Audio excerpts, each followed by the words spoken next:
Hey guys, welcome back to the channel Everyday Carry for the Everyday Guy. So I know this is not what you normally see on my YouTube channel. I know I'm normally about guns and gear and that sort of thing. But I posted a picture midweek and I mentioned the game Snowrunner, and this is it now. I do just want to tell you right off the bat, you're going to see this game for about the next 10 or so minutes, and my commentary is going to stop hopefully like within the next 2 minutes, so you can like truly get to enjoy what I'm enjoying about this game. So if you're looking for more EDC stuff, that stuff is coming as per usual. Every Sunday I'll do my normal gear review, but I have to talk about this game because I'm literally addicted to it. So this is like one of the side mission quest type deals where you need to go find the upgrade part for this vehicle. I think it's a gearbox, I can't actually remember. But what I like about the game is, you know, it's really realistic but fun. It's not too simmy where it's almost like non-playable unless you were a professional trucker or off-roader, and you can drive trucks. You actually mainly drive trucks in this game. But it's just enough to where if you play the game properly, like you don't over accelerate and you don't drive like an idiot, you get a ton of enjoyment out of it. So this is me driving, and I try to like find the routes with the most traction. So you'll see at some random times I'll go like off-road, and the cool thing about it is the traction is relevant to where you are on the map, shall I say. So it's not like a situation where the game says, well, here is going to be no traction no matter what. If you're driving through like a muddy intersection where a lot of vehicles would have crossed, that area has really little traction. But if you go off to the side of an intersection, you sort of drive over the grass where there would be traction, the traction's there. So it's sort of very area specific traction, and kind of realistically done, which from an off-roading style game is really cool. And then you've got like the dynamic weather, and it's got a dynamic daytime cycle.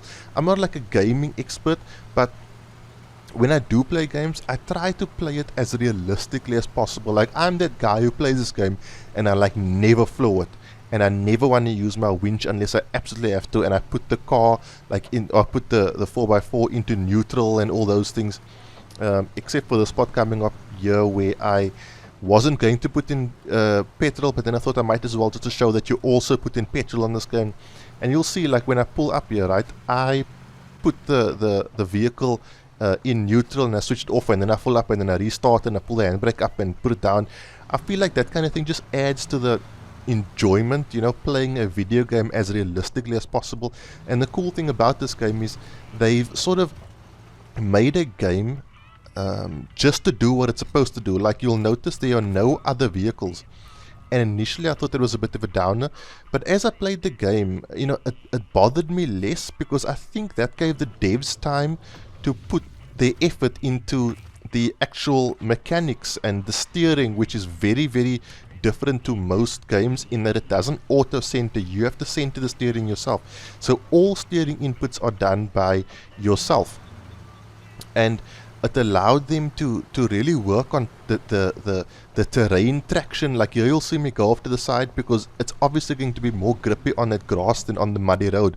You know, it gave, I feel like them not having to worry about sort of NPC characters and other vehicles helped them to make a game that is really true to what they wanted to make, which is a really cool off-roading game.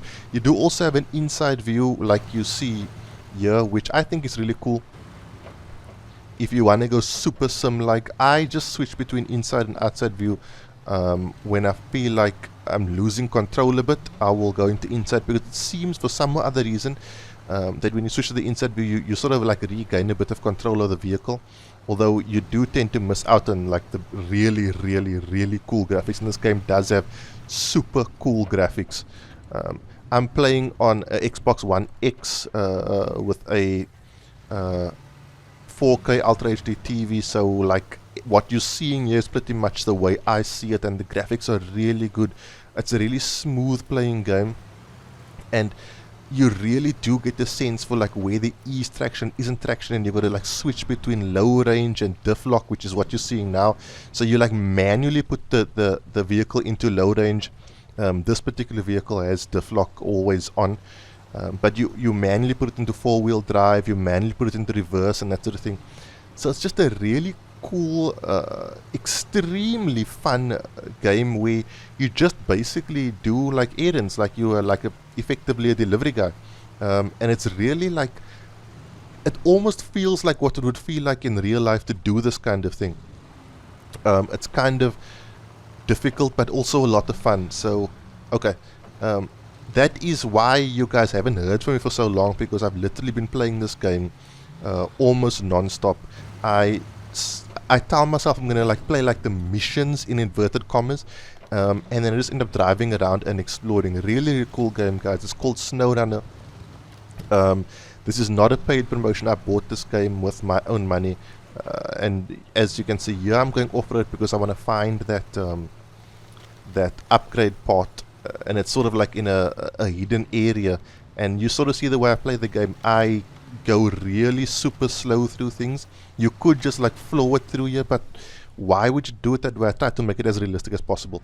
Anyway, if you play games like that and you enjoy this kind of thing, please let me know in the comment section. Maybe I'll do more of this. It's not my usual thing. I'm more about EDC, everyday carry, but if you like this kind of thing, I will try to put more of it on the channel. That's it, guys. I hope you enjoy this last few moments of the video. I ended up speaking all the way through it. And I will see you guys soon for my normal gear review. For those of you who were expecting a gear review, it's coming soon. I just had to share this. Have a good one, guys. I will chat to you soon, and you can enjoy the last 3 or 4 minutes of this video.